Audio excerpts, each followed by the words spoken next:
எங்கே போகிறோம் நாம்? மாணவர்களாகிய நாம் சரியான பாதையில் பயணிக்கிறோமா? தலைமுறையை பார்த்து அனுபவம் நிறைந்த தகுதிசாய் பெற்றோர்களுக்கு தலைமுறையினரின் போக்கு பயமாக இருக்கிறது.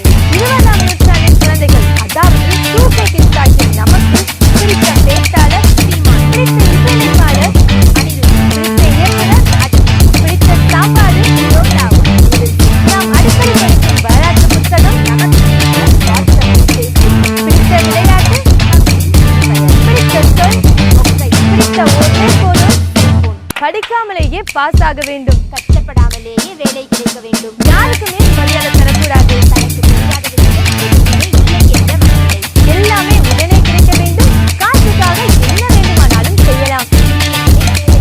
சார்பதம்தான் எல்லாம். சினிமா, கிரிக்கெட், செல்போன் இவைதான் உலகம்.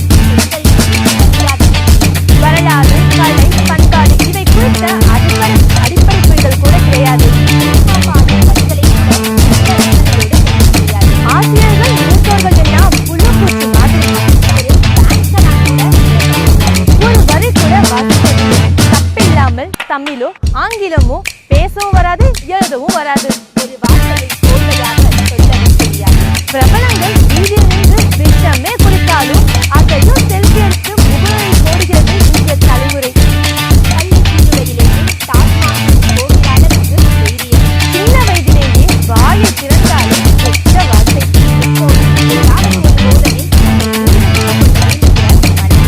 எதிலுமே நிலை கொள்ளாத அலைபாய்ச்சி உள்ளாடை பெரிய பேன் போட்டு காண்டாமிருக மாதிரி முடிவெட்டி எவரது கண்களையும் பார்த்து பேச முடியாமல் வினோதமாக வெறித்த பார்வையுடன் நடக்கும் ஆண் பிள்ளைகள். இந்த அபாயத்தை சமூகம் முழுமையாக உணரவில்லை. பள்ளி ஆசிரியர்களுக்கு ஓரளவு தான் தெரியும். பெற்றோர்கள் அவர்களின் அளவுக்கு மீறிய செல்வம்தான் சகலத்துக்கும் காரணம். பெற்றோர்கள் தங்களை அறியாமலேயே தங்களின் குழந்தைகளின் அடாவடிகளுக்கு போகிறார்கள். அவர்கள் பார்க்கும் இவர்களுக்குள் வேறொரு உருவமாய் வளர்ந்து கொண்டிருக்கிறார்கள்.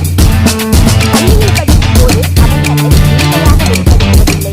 கடந்த 5 ஆண்டுகளில் பள்ளி மாணவர்களின் நிலை இப்படித்தான் இருக்கிறது.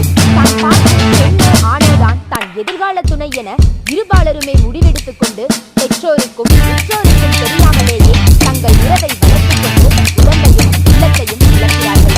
நான் 80s 90s கிட்ஸ்களுக்கும் வகுப்பெடுத்திருக்கிறேன். அவர்களுக்கும் இந்த இரு தலைமுறையினர்களுக்கும் மலையளவு வித்தியாசம். மேற்சொன்னதை ஏதோ ஆண் பிள்ளைகளுக்கு மட்டும்தான் என்று சொல்ல வேண்டாம். இது இருபாலருக்கும் பொருந்தும். நான் பேசுவது பொதுவான மனநிலை குறித்த பார்வையில்தான், விதிவிலக்குகளை அல்ல. பல பெற்றோர்கள் இந்த விதிவிலக்குகளில் தம் பிள்ளையில் ஒரு ஆள் என்று பொய்யாக நம்பிக்கொண்டிருக்கிறார்கள். காலகாலமாக போட்டோ மீது வைக்க குற்றச்சாட்டாக விடாதீர்கள். எனக்கு இரண்டிற்கும் வித்தியாசம் தெரியும். சமீபமாக வகுப்பறையில் தான் ரசித்த சினிமா பாடலின் வரிகளையாவது சொல்லுங்க என்று கேட்டு